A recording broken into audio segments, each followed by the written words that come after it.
The following does not constitute financial advice. The experience shared here is for your consideration as you determine the mortgage type, term, and payment plan that best align with your goals and judgment. Instead of conflict and aggression, here's governance built on grace.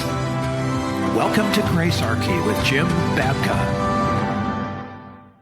So we're here today to talk about something that President Trump said. And before we get into that too far, I just want to say right up front that this is going to be a mortgage tutorial. And we really want to compare and contrast where we've been in the mortgage industry and what it's like for we consumers and homeowners with where President Trump is potentially leading us. So I have a question to start this all out. And Jim, is Trump for real? Is this just another thing that he says, trying to look for, how attention or whatever, trial balloon? I don't know how to know anymore. All I know is that he is the center of the universe. That people like it or not, right? Yeah, people care about what he has to say, and I'm using this opportunity. This is something that this video, I hope everybody appreciates it. I think what I'm about to share with everybody today is going to be evergreen, but I'm going to dedicate this one to my kids, none of whom are yet homeowners, all of whom are in their late 20s. And I'm going to share my thoughts and advice about this in one condensed package, and they will be able to watch this when I'm gone. And Lord willing, they would be able to show it. If they have any children, they would be able to show it to their children. If other people would ask me, I would be able to show them this video. This is a story I've told a few people over the years, but not many. I've been actually pretty private about my own personal finances. You get into the libertarian space and you start working your way. And I've been working full time in this space since 1999. And I was not financially secure until 2019. Now, I've been out of debt for a long time, aside from my mortgage, and I am out of home mortgage debt now. But for a lot of that time, I didn't own a home. At the early part of my career, I took some severe credit things because this was an inconsistent way to make a living. I had a great wife who was beside me through all of this. In 2014, we were able to buy a home. And I'm sitting before you in 2025, but this has been true since 2021. I have no mortgage. My house isn't small. It's a decent sized house. Its present market value is somewhere in the neighborhood of $330,000, $350,000. We don't know for sure. Okay, so it's in the median price range of most American I live homes. in Northeast Ohio because the real estate values are so much less, right? You don't have to pay as much for anything here as a lot of other places, and that's a part of the reason we're here. And we live in the city. We live in the nicest part of the city of Akron. But I like to joke, we live just on the other side of the tracks from the very nicest part. But we're in the ward that is kind of the nicest ward in terms of houses and property values and so forth. But we are in the city. And if I would go out and move to any of the suburbs around me, the prices go up 50 to probably 100,000 for anything that I have here. It's a nearly 3,000 square foot house. There's a reason that we are just a few shy. And we have extra room that we can't count as square footage in our basement. That's where my studio is that I do this show from. It's a 4-bedroom, 2 full, 2 half bath house with an office and a rec room. And so this house in like California would be over $1 million. This house would be very close to $1 million. Yes. The house itself would probably touch in the higher hundreds of thousands, but the yard, my backyard abuts a park. So yeah. I have no neighbors behind me. That's like literally impossible unless you have, so it would be Golden Gate Park property or something like that. So it would definitely be more than $1 million.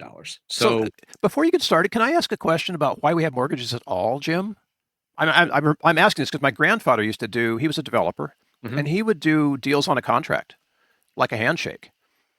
Yeah, so the banks wanted all that money. And this is a really important thing to understand, is that this entire scheme, I don't know if you recall, Bill, the World Economic Forum, this is a big news a couple of years ago, back in 2020. You will own nothing and you will like it. You will own nothing and you will like it. And I think this proposal for a 50-year mortgage scheme is essentially renting from the bank for life. And if you think about the question you just asked in that way, they were able to get you deeper and deeper in debt and more in hock to them. And they took all those opportunities away. A friend of mine during the financial crisis back in 2008 wanted to get into 2007. In 2008 was trying to get into the rehab business. He's like, oh, there's going to be a ton of opportunity here. I will buy houses that are going into foreclosure and fix them up. I own a construction company, so I have all the resources and assets to do it. Good He plan. went to an auction. He bought a house. He started fixing it. He was getting far enough along that he decided to get another one. But by then, the government had changed all the rules, and the banks were allowed to buy back their properties, and they were all standing there waiting to do it. And so, a whole sector of the economy that would have developed from people being able to go in as business people and fix these houses up and then resell them was taken away. So, what your grandfather was doing is he was making more profit. He was saying, okay, I'll sell this house to you on time. I confront it. And the way I'll do that is I'll put it on land contract or purchase money mortgage Yeah. or land option. Land option was very common. So there was a way in which those properties could be transitioned. And this is how by the way, before I got into the libertarian space, this is what I did. I was in real estate. I was Oh, a real perfect. licensed realtor. I was an investor. I did property management. I did some commercial real estate sales. I did all kinds of things. Mortgage. I mortgage brokered a little tiny bit. So not a lot on any of these things. I'm a dabbler in all of them, but enough that I watched a course and then went out and bought a house for no money down. I walked away from the closing with a check. That's a true story. Yeah, I So remember when that was happening. yes, I did that. So So what you're advocating here is like Granddad did, is he earned all the interest too. Granted, he had to front the money to build the house, buy the property, build the house, and then sell it, but he was the one earning the interest, not the bank. yeah, and there's another way to do that too. You could go out. It's an interesting question you've asked. I wasn't expecting to go this direction. It's you could go out and sell mortgages as investments. Like Oh, that's sure, not yeah. legal anymore either. But just as recently as the 1990s, it was really easy to go out and find people who were making very poor rates of return in the early 2000s. Right? They have a CD or something, and it's not doing all that great, and they want better interest, and you could go in and uh, make a private mortgage, and Yeah. they would put the money up. And usually you would put what's called a balloon at the end, which Yep. meant that there was some length of term, and at the end, some bigger amount was going to be owed. But nobody was concerned about the balloon ever, even in the beginning of our story we're going to tell here, because they could refinance before they Yeah, you got could there. And refinance. so the house may have gone up a little bit in value, or it was roughly the same. And you had, we all have an expectation now that our houses will go up on value. Uh, and but you had definitely paid down a significant chunk of the debt, so you had greater equity. You also maybe had time to save and so forth. So the balloon, or you could have made payments like we're going to talk about today. So the balloon wasn't as big a deal. You could just come at that point and you could choose to refinance again and then keep going. Probably was even easier to get a loan at the bank at that point. If you had kept up a mortgage and you had paid it off, Sure, and yeah. you could go to the bank and say, hey, I need to do another 7 years. They'd be like, 7 years, yeah, we can swing that, and you could do it. But there were private opportunities here, and the banks have built a model with the help of the government to gobble up everything, and it's worse than everybody realizes.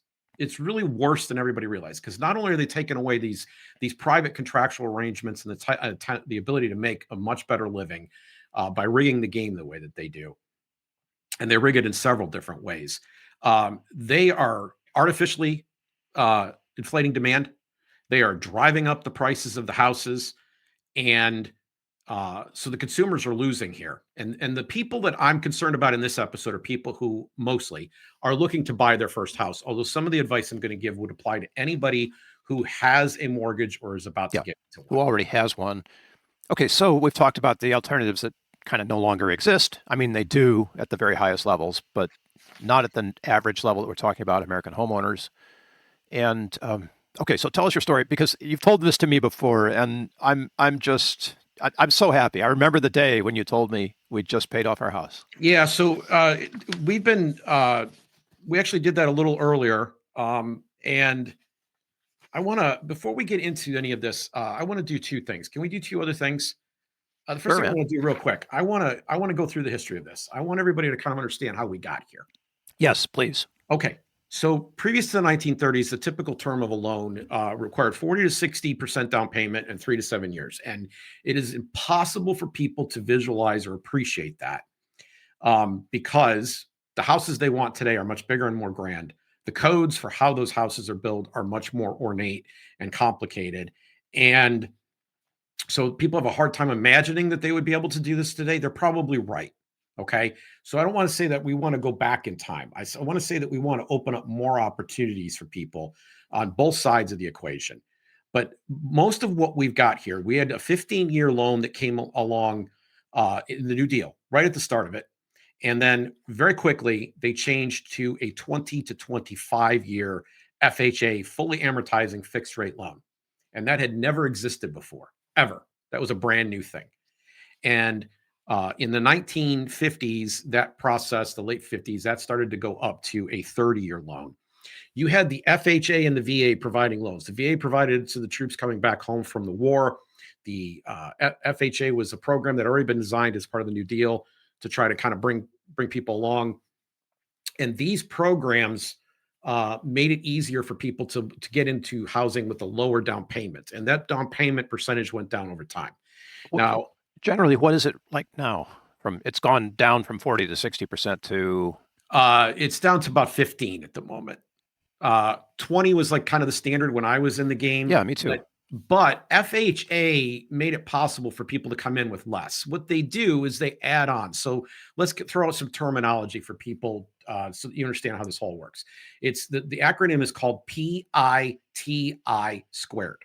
PITI squared. And here's what it means. Principal, which is the actual amount of money that you borrow that you have to repay. Interest, which is the cost for having borrowed that money. You get the money now, someone else agrees to take the money later. The discount or the difference in that is called interest. Taxes is the T. Everybody has to pay taxes. And no matter what I tell you today, you're going to get stuck with your property taxes. And then you have insurance, which you can choose how much insurance you want, but this covers your property. And mortgage companies want to make sure that their people are insured in case they want to protect their asset too. So if your house burns down or it gets severely damaged, it's not worth as much. They don't want anybody walking away. They want to make sure it gets repaired. So a lot of companies will insist that you pay PITI directly to them. Yeah, and then, it's in your mortgage payment. Right. Now, the squared part means that you also have to buy a second insurance if you put down a down payment below a certain level. Right. Private mortgage insurance. Private mortgage insurance. And this means that you are an extra risk candidate because you put down too little. So one of the very first strategies you can do to reduce your monthly payment is get to a point where you have enough equity and go refinance. Okay. Yeah. Eliminate PMI.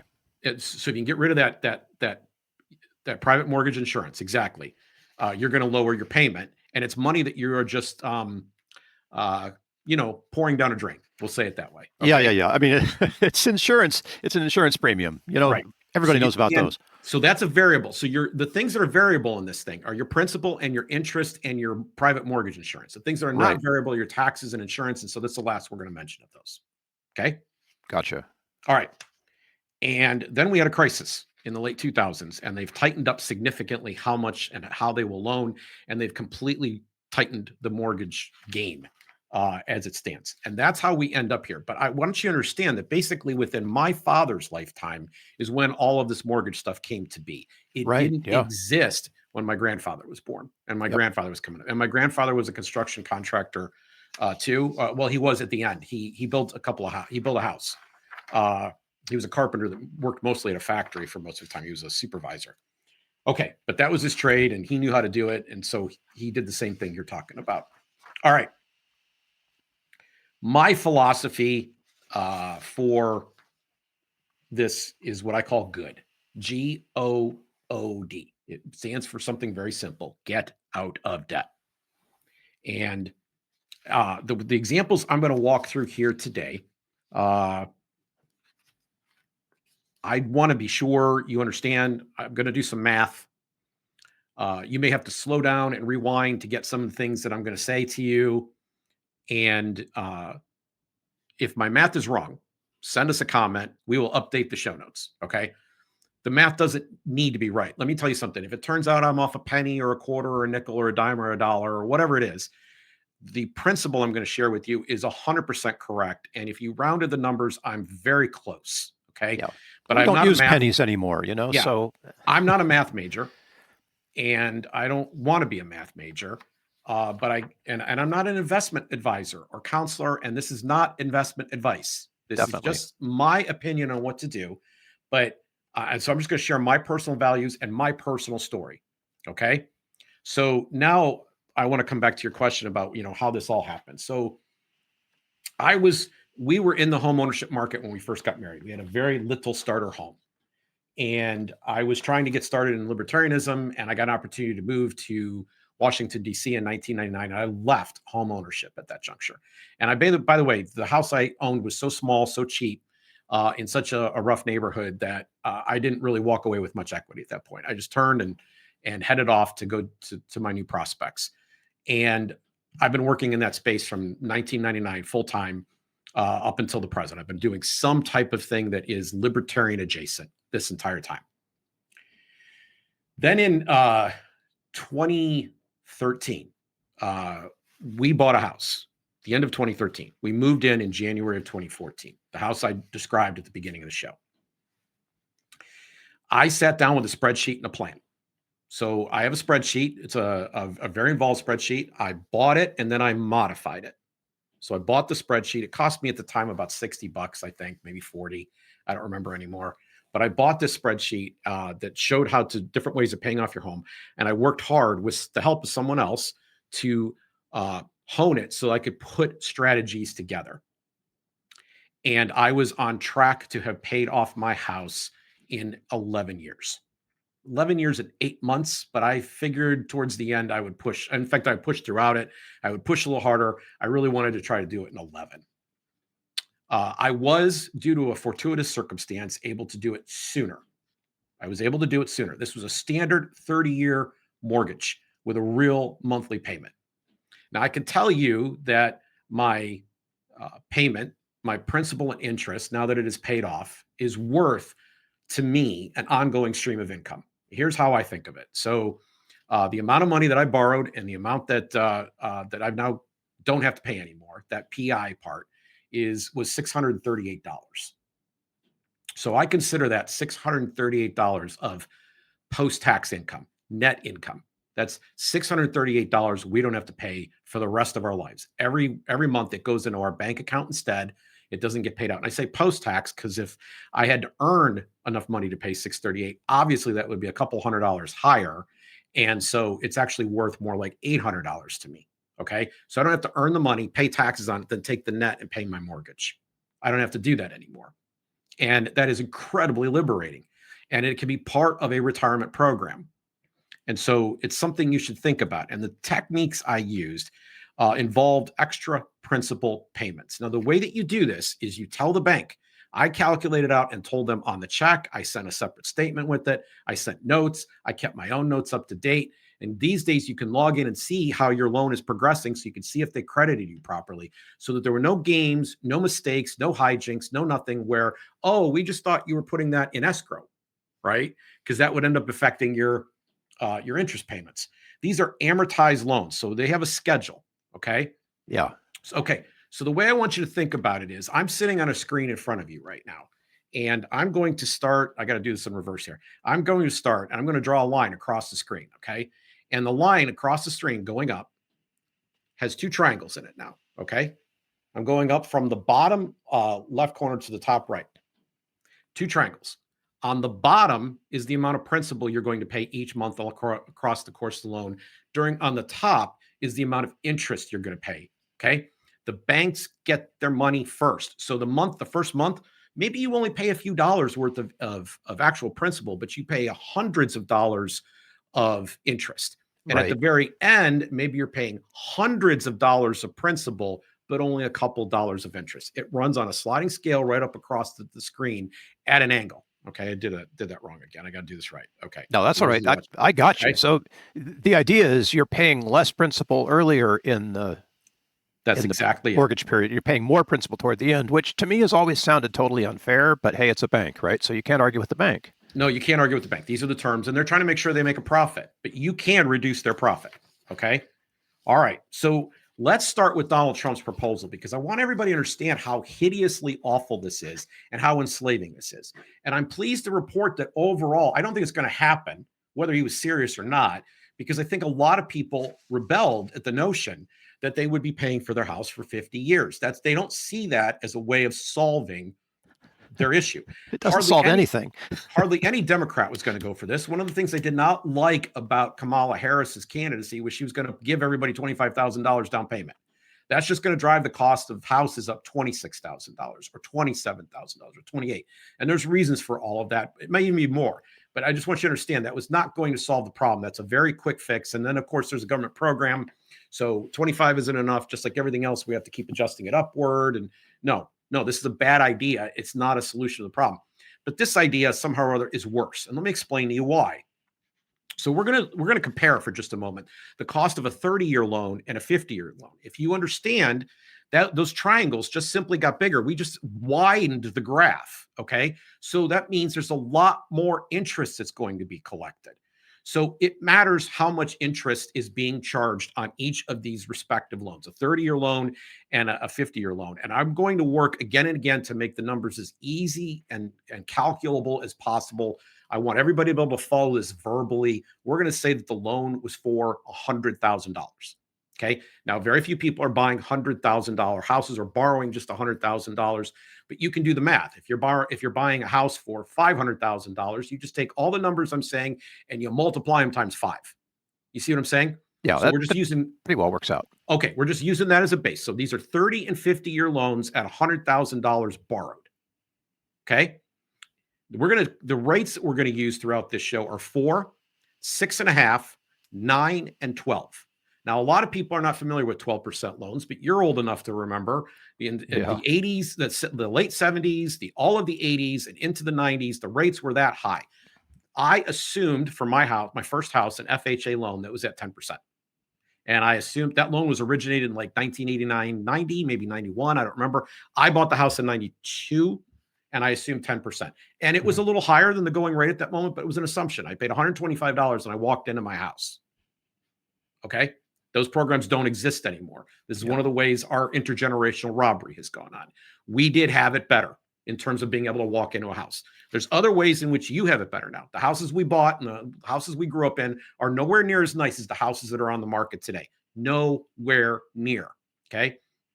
But it was easier to buy a house back then. There's no disputing that. Okay. Yeah. Just a mere 25 years ago. Yeah. We'll give him 30. A mere 30 years ago. Yep. Time goes by fast, man. All right. So once again, 30 versus 50, 4%, 6.5%, 9%, 12% on $100,000. You ready? Yeah. Okay. Let's do the 4% first. If you buy a house, you borrow $100,000 at 4%. 30 years, it's 171,000, almost 172. It's 231,000 at 50. So you will end up spending an extra $59,000 on that $100,000 loan. Yes. If you go from 30 to 50, your cost will jump by $59,000. 6.5%. If you go the full 30 years, you're looking at $228,000 roughly. It's $338,000 at 50 years. 6.5%. That's almost 111,000 more. Let's call it 111. That's 110% of the mortgage that you initially. Oh yeah, you noticed you just leapt over the amount of the mortgage. Yes. Yeah. Oh yeah. Just an extra cost because you already cost. Because let's go back for just a second. Make sure everybody heard what we said. $100,000 will cost you if you go the full 30 years, $227 to borrow right now at 6.5. But which is by the way very close to the current market rates. But if you go to 100 and if you go the 50-year route, you could add another $110,000 on top of that. Yeah. So your $100,000 house has now cost you over $300,000. Yes. Yes.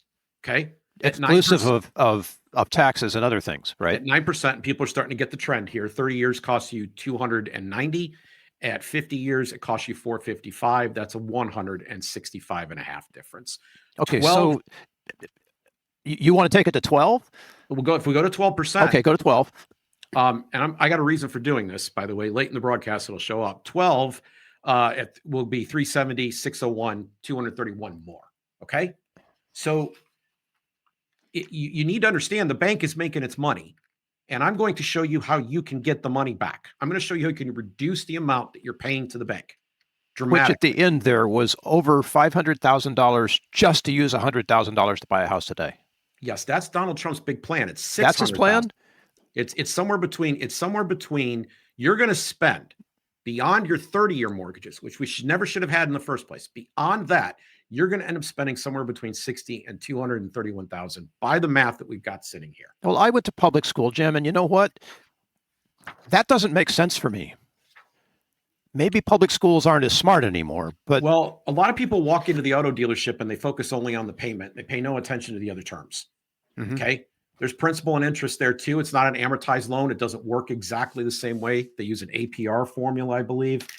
That's calculated differently. I'm not as expert on how that one works as I am amortized, but I will say that you have to pay attention to what you're actually paying, because then it tells you over the course of the loan, there's going to be a point at which when you've paid the whole thing off, you will have given the bank that much more money and you paid that much more for the car. It is advisable if you're buying. There's different rules for leasing, but it is advisable, for example, in my opinion, again, I'm not giving financial advice here, that you wait an extra 6 months before buying a new car and save up for that. Now, you should be saving all along, but if you've been having trouble doing that and you think, I'm going to go buy a car, try to figure out a way to save up a little bit more money before you walk in the door. Delay it if you possibly can, because everybody's circumstances and situations are going to vary. But the point is, people end up giving way too much money to the bank, to the finance company. And it's definitely true in home mortgages. Well, just to steel man this for a second, because the implication here, or there's an underlying assumption that may or may not be correct, is that home values will always go up. And that was fine until 2008, right? Yes. But if you're betting that in 50 years, your home's value will go up to be more than your $100,000, I'll do this right. You're betting that your $100,000 home today will be worth more than $600,000 in 50 years. Maybe. And I'm not sure that's a decent bet. Maybe. But I think that's smoke. It certainly means you didn't come out ahead. No way. Even if you break even and sell the house for $600,000 in 50 years, right, you've still broken even. Right. And you've let other people use your money, a lot of your money, for a long time. Okay. So I'm going to give you a couple of different strategies. Okay. And then I'm going to do something with these strategies that is amazing. So the first strategy I want to give you is the industry calls it biweekly payments. So the math, the way it works out on this is there are 52 weeks in the year, and most people get paid biweekly. And most people think, and most months are 2 paycheck months. So they think of their checks as coming twice a month. But that's not completely true. There will be 2 months during the year where you get an extra paycheck. That's all you got. You got an extra paycheck. And there are so many different ways to go about executing what I'm about to say. You could choose to sit down and write a mortgage payment every 2 weeks. That's going to be absolutely the most efficient way to do this in terms of like trying to marginalize or cut down the interest. You could sit down and write this check every 4 weeks, or more precisely every month. You could choose to write it, as I did, in the 2 months where you got that extra check. You could calculate which one that is, or you could figure out what a month's payment is and divide it up over 6 months, or half the month's payment, divide it up over 6 months, or one payment and divide it over 12, however you want to do this, right? You can divide all that up and you can put that in there as your extra principal payment. Every one of these strategies is an extra principal payment. And you always want to tell the bank what you did, so that they know it and they don't make a mistake when they're inputting it. And then when you want to double check their work and make sure they did it correct. Sure, because this changes the amortization schedule that you're required by law to receive. Every time you do it, it resets the amortization schedule. Yeah. You are going and chopping off future parts of the loan, meaning some portion of interest will not have to be paid. So the very first thing that you do is you calculate out basically what 13 payments are and divide it over 12, or you figure out which months you're going to get the extra paycheck and you pay half of the extra payment that given month. If you do that, Let's go back to our chart. Let's go back to interest now at, we're doing $100,000 and we're doing 30-year loans at 4%. You will pay off your loan in just under 26 years. 25.78 is the decimal number. This is just by making 2 extra payments a year. And that will save you $11,400. If you do this at 6.5%, here's the really wild thing about how interest works. The greater the interest you're paying on the loan, the more effective this strategy is in time. It cuts off more time, and it also cuts off more money from the bank. So they're charging you 6.5% interest. You will pay off your loan in just under 24 years now. So at 4, we paid it off in just under 26. Now we're paying it off almost 2 years faster, just shy of 2 years faster. And we will save almost $30,000. If you go to 9%, you will pay it off in under 22 years, and you will save over $61,000. And if you do it at 12%, you'll pay it off in under 19 years, and that will save you $117,000. So just for the people in the room who, like me, are trying to figure out how this looks visually, the higher the interest rate, the shorter the amount of time required to pay off your 30-year loan. Yeah, and you start shaving off the loan. There's a way that the math works. It's too hard for me to figure out how to illustrate in the time, especially the time we have. But you're jumping in. The way I did it, I had it set up so I knew when I had to make those payments. Right. But I ended up not following that. I'm like looking ahead, and I'm like, I know that's coming. I'm going to pay it now. You guys, Jim, he went faster, right? He saw something he could achieve, and he went for it. And what I want to stress is this is one extra payment that you thought you could do, and almost everybody budgets on 2 paychecks. Almost everybody budgets on 2 paychecks. And then they get this extra windfall and they go, what? I'm going to go have fun or something like, oh, I got an extra windfall this month. No, get out of debt, G.O.O.D. Now, if you've got credit card debt, pay that first because that is pernicious. The interest is extremely high and you're not getting any equity in anything for that. Get rid of that first, okay? But if you have extra and you can pay off your loan, you can budget. Most people can budget. Even people who are fairly tight can budget for one extra payment. And so I want to encourage you, that is the easiest leverage way to go about paying it, is to just simply say, the discipline is, this is what I make a month. I'm not going to treat the 2 months a year where I get windfall as quote unquote windfall. I'm going to treat them as opportunities to get out of debt. Yep. Okay. And this may be hard. Maybe at your income level, this is going to be, maybe your resources or whatever, this is going to be difficult. I understand. But I will tell you, it's awfully nice when you don't have a mortgage payment anymore. Yep. All right. Strategy number 2.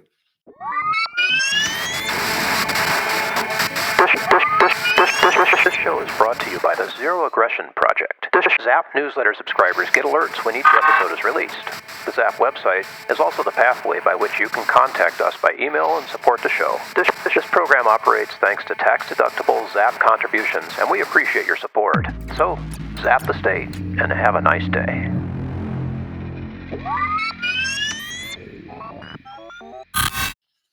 This one's even more powerful. A lot of people think this one maybe is going to be really expensive because I'm going to show you how to cut the loan in half. I'm going to show you how to take 30 to 15. It's remarkably easy.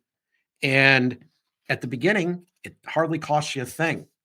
And as time goes by, your income tends to go up and the cost of everything tends to go up.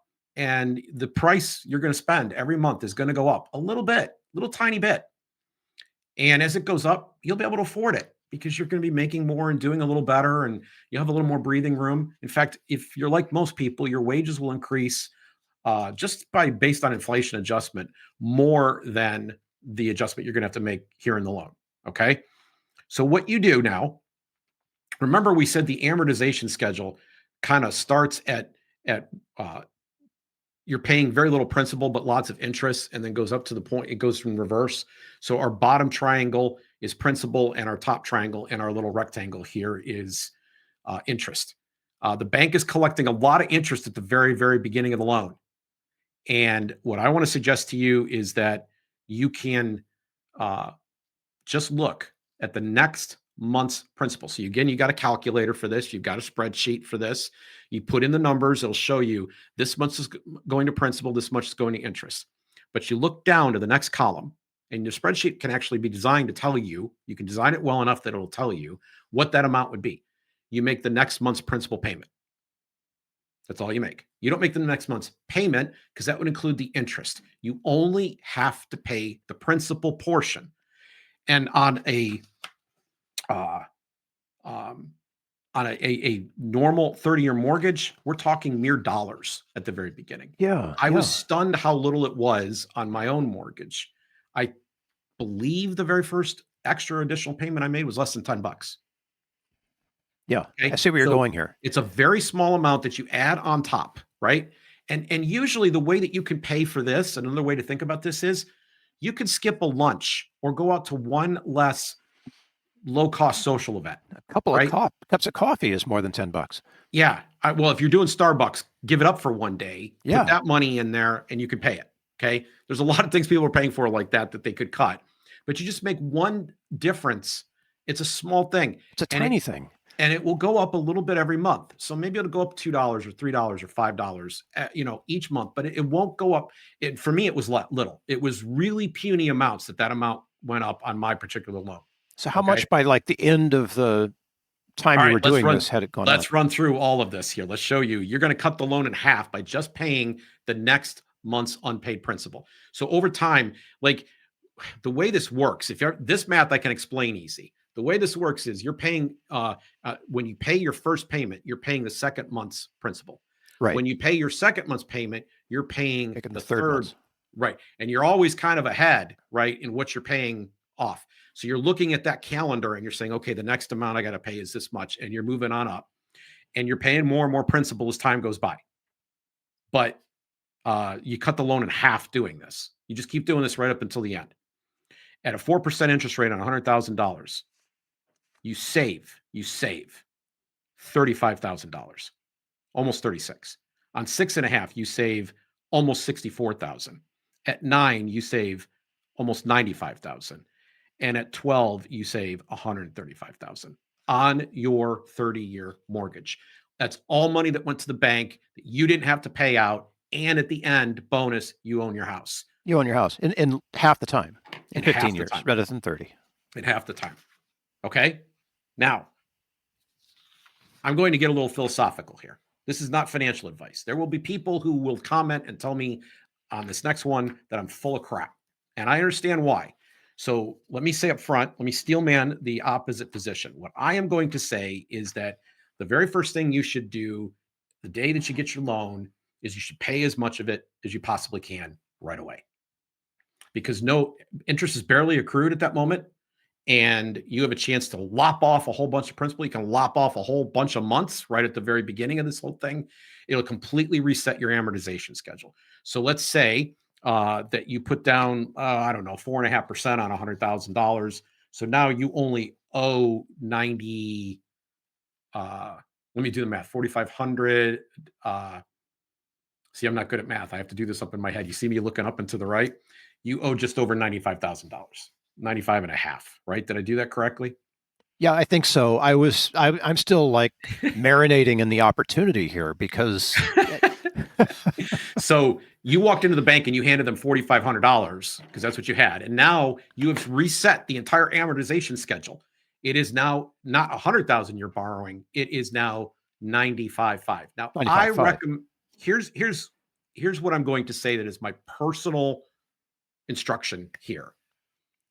You got a child. You want to help them buy a home. Financially speaking, dollars and cents, it is better to get them to have a smaller loan in the first place because this will lower their monthly payment and they'll have the same effect of everything else I'm going to describe to you. However, if they are so desperate that they need the money then, maybe they are not a good credit risk. So maybe they're going to not be able to pay the bill. Maybe they're not ready yet to buy a home. Who knows? Okay.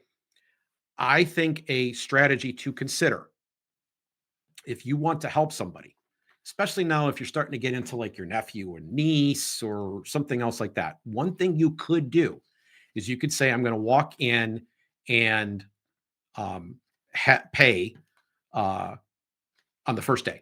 They just tell me where the loan's at. I'm going to write a check to the bank. I'm going to write in and pay that.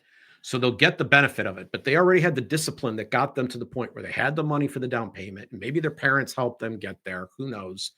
But they've got it, and you're confident they're going to do the right thing with this, and you really want to help them out and getting ahead in life.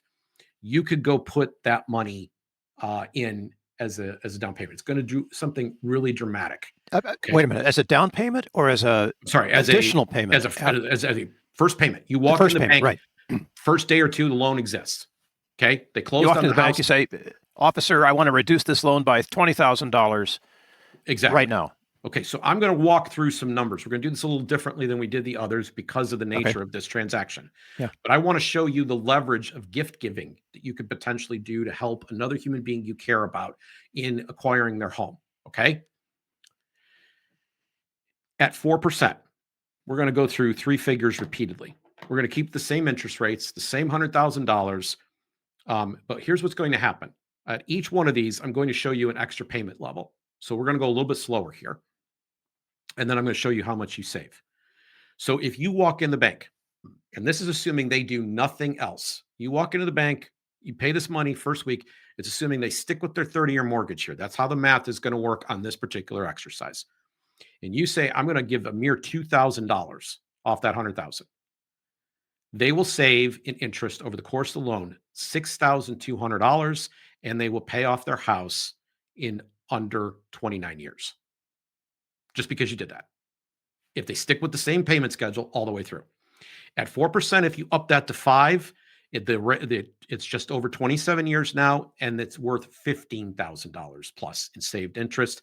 And at 10,000, if you give them 10,000 off that 100,000, then it's under 25 years, and you save them nearly $30,000. Okay, and it gets better, just like the previous ones, when you put more interest to it. So at 6.5% rate, $2,000 pays saves $12,600. 5,000 gift saves $30,000. 10,000 saves $54,000. Okay. And again, please do not come back at me on my math. I'm looking at something. I think one of my figures might be inaccurate here. Okay. The point is, it's high leverage. You put high leverage. You put a little teeny tiny bit in to get a lot more. And even at the most conservative, it tripled in value. Yeah. If you could give your niece or nephew or your grandchild or somebody else a gift that allowed them to have 3 times the amount of money that you put into it, that's a good deal. That's a really decent gift. Yeah.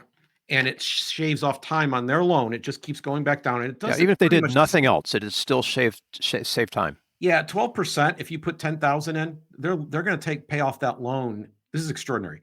They're going to pay off that loan in under 18 years and save $155,000 in interest. Just with the additional $10,000 off the principal on day one. Yes. Yes. I wanted to go faster. So here's what I did. I played with my spreadsheet. I consulted with somebody to get some help because this was a little bit beyond my ability, as I've already begun to demonstrate as I fumbled through numbers here. And I said, I want to do something really wild. I want to see if I can put all 3 of these strategies together. So when we got back into home ownership, full public confession, I wish there were people that knew this at the time. I felt it was a private thing and I didn't want to share. I was involved in another line of work on the side with a group of people. I was shepherding, and but I had an uncle that helped me. He wanted to make sure that I had an estate. He was older, and he wanted to make sure his wife was cared for in when he passed, which did happen. And so before then, he's like, I'm going to help you buy a house. So he came and he put some money up front. Now, I had been saving too. So what I did is I acted like the gift giver in the transaction I just spoke of. First week of the mortgage, I wrote a check for $7,000 for the money that I had saved up towards buying a home. And we put some money in some other things, but I wrote a check for $7,000 because I'd been saving too. And I had the ability to do it. And that immediately knocked some off the loan. as time went by, when I would get a bonus or something good would happen, I would look at my mortgage and say, this month I probably could afford to do a little extra. And so I would make several little lump sum payments along the way. Sometimes it was only an extra $100. Most months I didn't do anything. I just want to be clear. Most months I didn't do any extra in the kind of the lump sum payment category. But a couple of times a year I was able to do it. And that helped. Then I took the option where you try to make sure you have 13 payments, and I integrated them into my system. And I would be able to make a choice whether I wanted to do this month or wait till the next with my spreadsheet, because not every month was easy. And then I did the next month's principal. And I had the spreadsheet built to accommodate my ability to fill in and change amounts. I had an extra column so I could do an additional principal payment. I could move stuff around, and I played with it, and I kept it up, and I checked on everything that I was doing. But I'm going to walk through here an example that's a little cleaner than what I just described. And say to you, and I only shared all of this very personal. I feel uncomfortable sharing this information, by the way, about my life.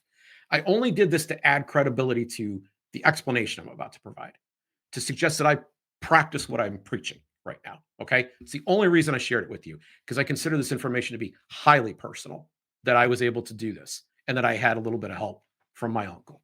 Okay. We were out of debt, by the way, when we started buying the house. It was one of the reasons he thought we were a good bet. We didn't have any car payments or anything. I just don't like that. The entire time we operated downsized DC, we didn't take out any loans. We didn't sign any long-term credit arrangements. We paid for things up front. We pre-funded as much as we could. I don't like debt because debt is enslaving. I'm getting ahead of myself.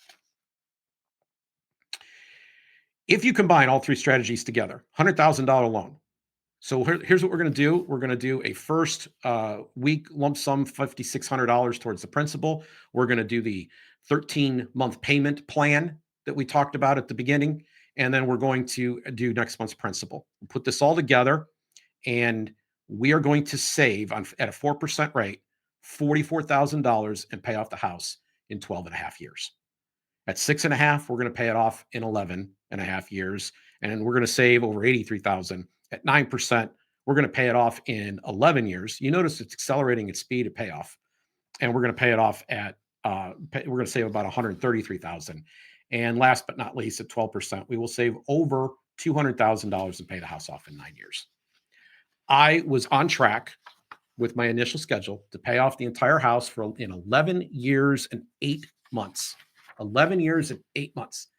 Now, I had a fortuitous circumstance happen. I'm in Bitcoin.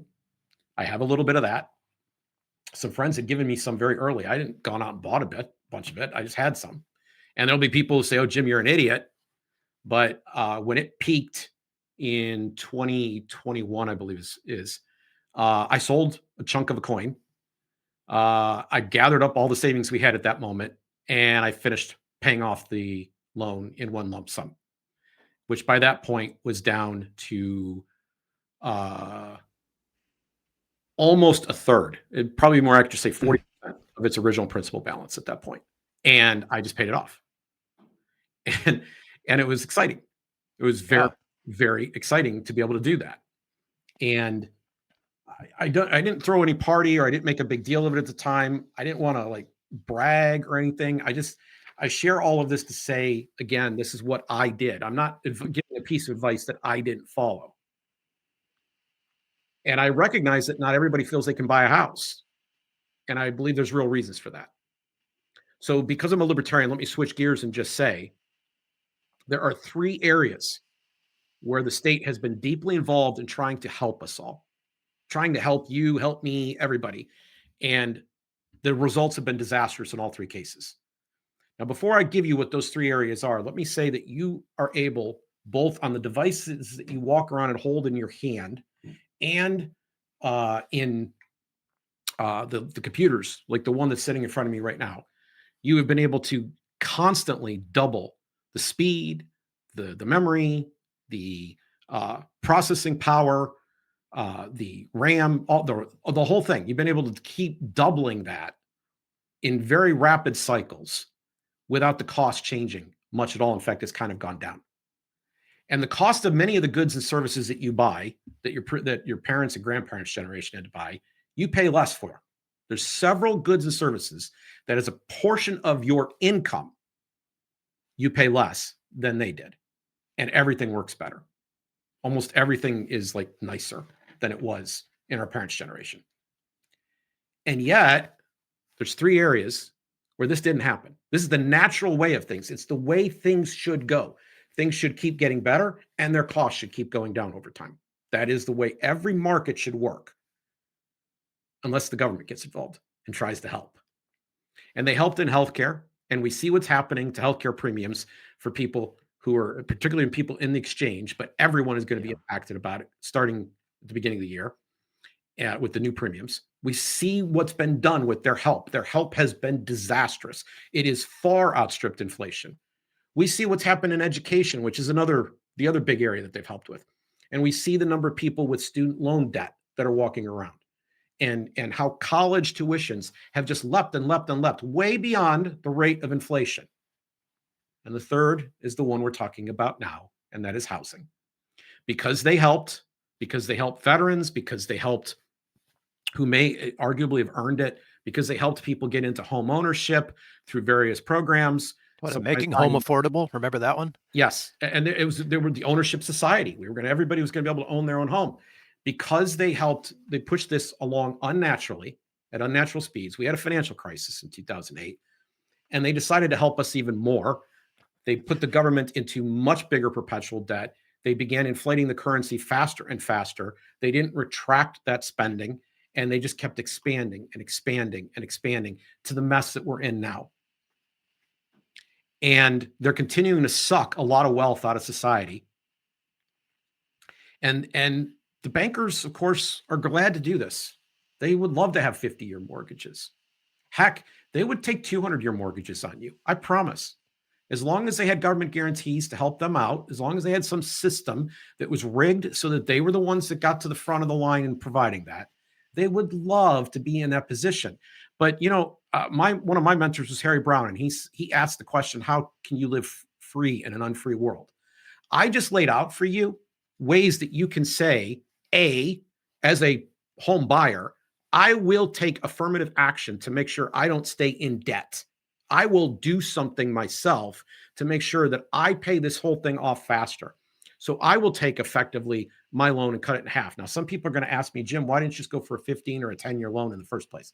Because I didn't know every month to month how my life was going to turn out. I didn't know if I was going to be in the hospital. I didn't know if I was going to miss a paycheck or lose my job or any other things that happen over the course of life. I didn't know if I was going to get hit with a big bill, right?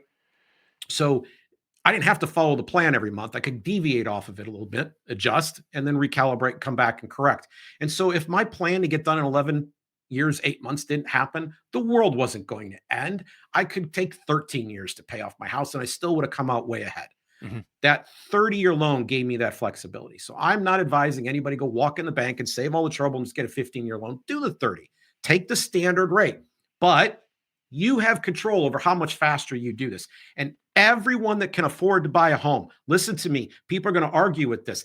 Everyone who can afford to buy a home can afford to pay it off faster. Even if it's just a year, you can just make little extra principal payments along the way. They will have an impact, and you will get to a point where the loan is paid for if you pay attention and make sure that they credit it properly. So you have that much freedom. But is it devil's advocate, because I know you want to make the second point, but wouldn't that same plan apply to a 50-year loan? It could. It could. I mean, theoretically, right? If that's the way the world, but what's going to happen is buying the houses are going to be that much more expensive too. The very first effect that a 50-year mortgage will have is it will drive up the price of the houses. Yeah, well, we need more of that, don't we? Because, homes are so affordable now in America. Well, and this, listen, there's a class that's sitting there on the other side benefiting from this. And there has been intergenerational robbery going on all along. So this is one more way that we in the older group live at the expense of you in the younger group. Yeah. Okay, it's wrong. It's wrong. Okay. Now, it is the system. It's the way it's played. But to the degree that you can play the system to your own favor, pay that thing down faster. And the second thing is, I've just given you some tools by which you can help someone else get through it faster. Now, there's other things I'd like to do with my retirement. I'm not a financial wizard. I'm way behind on other aspects, largely because of my career choices. I did not do a lot of saving during that time, but you could see that I pushed a lot of debt out of my life. Yes. I don't have any of it. I am completely out of debt as I'm sitting here right now. And that is liberating. That is freedom. People want freedom. Debt is slavery. Debt is binding. Debt slows you down. It's a weight. It's a stress that you have to carry. And I want people to be as free as possible. I believe that the more free people are, the happier they will be. I believe that the more free that they are, the more prosperous they will tend to be. And I believe that when people have that kind of freedom and they have that kind of prosperity, they are in a better position to help others and share. And we can find other ways to reduce the dependency on this coercive state that takes so much. So is Donald Trump serious, Bill? I don't know. But I know the bankers would love to take advantage of it. And I know that people who own houses would love it if their houses went up in value. But I really care about what's happening in the next generation, especially since I have 3 kids that are right at that point. And I care about the future generation that comes after that. Whatever it looks like, I would prefer that they have it better than I did, better than you did.